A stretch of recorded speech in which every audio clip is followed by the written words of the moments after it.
বৰ্তমান ৰাজীৱ ককাইদেউ ঘৰৰ পৰিৱেশ এনেকুৱা হৈ আছে। আপোনালোকে জানেনে ৱাৰিয়ৰ্ছ নামৰ এটা NGO আছে, যিটো NGOয়ে বৰ্তমান অসমত মহিলা আৰু শিশুৰ কাৰণে কাম কৰি আছে। সেই NGOটোত ময়ো অকণমান জড়িত হৈ আছোঁ।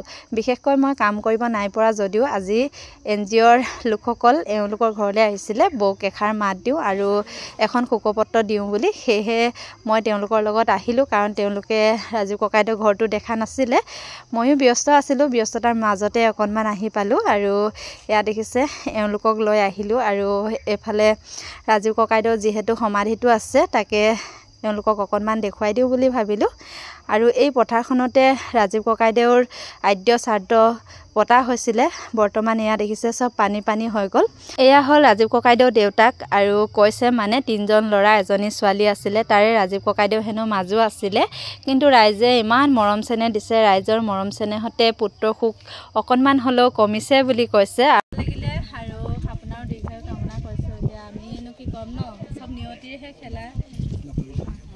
এতিয়া যিখিনি আমাৰ মানুহবিলাকে তেখেতক সন্মান দিছে, এই সন্মানখিনি একেবাৰে মানে গোটেই যুগ যুগান্তৰলৈ থাকক, যুগমীয়া হৈ থাকক, সেইটোৱে বিচাৰোঁ। ভাল লাগিলে আহি, আৰু সেইদিনাৰ পৰিৱেশটো খুব ধুনীয়া আছিলে। আজি গোটেই হেৰিবোৰ ন অৱশিষ্টখিনি আজি ইয়ালৈ আহি গম পালোঁ আজি ৰাজীৱ ককাইদেউ আদ্য শ্ৰাদ্ধৰ শেষ দিন। মানে যিসকলে কাম বন কৰিছিলে, আজি তেওঁলোকক এসাঁজ খুৱাবলৈ ইয়াত যোজা কৰি থকা হৈছে। এফালে ধুনীয়াকৈ দেখিছে মাছৰ যিখিনি মূৰা আছিলে, সেইখিনি মানে খুন্দি চাটনি বনাই থকা হৈছে।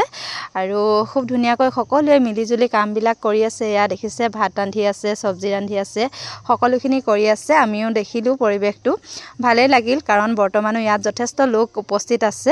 এইফালে হ'ল ৰাজীৱ ককাইদেউ আদ্য শ্ৰাদ্ধখনৰ সভাপতি আছিলে ন আপুনি, অনন্ত চেতিয়া, আৰু লগ পাই ভাল লাগিলে। এই আদ্য শ্ৰাদ্ধখনৰ সম্পৰ্কত মই কি ক'ম, আমাৰ গণশিল্পীগৰাকী আদ্য শ্ৰাদ্ধত শদিয়াৰ সদুতি ৰাইজৰ যি সহায় সহযোগীৰে আমি এক সফল সামৰণি মাৰিব পাৰিলোঁ।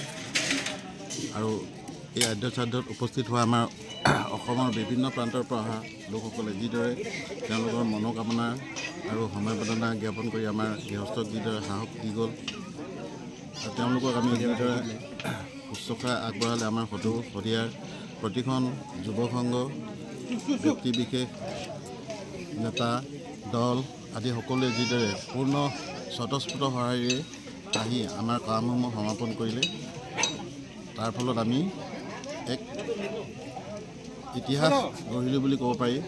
আজি আদ্য শ্ৰাদ্ধৰ শেষ দিন। হয় হয়, আজিও মানে কিবা এটা নিয়ম কৰা হৈছে। এই দিনটোত গৃহস্থৰে আমাক সেই দিনটোত যিদৰে সহায়যোগ কৰিছিলে, তাৰ ফলত গৃহস্থৰে মানে মুখামুখি কথা পাতিম বুলি আজিৰ দিনটোত প্ৰীতি ভোজৰ আয়োজন কৰিছে। হয় হয়, ভাল লাগিল লগ পাই, আকৌ লগ পাম। বহক আপোনালোকে দেই, যাওঁ এতিয়া। বৰ্তমান ৰাজীৱ শদিয়া ককাইদেউৰ ঘৰৰ পৰিৱেশটো আপোনালোকক দেখুৱাবলৈ চেষ্টা কৰিলোঁ। ভিডিঅ'টো চাই কেনে পালে জনাবলৈ নাপাহৰিব। ধন্যবাদ।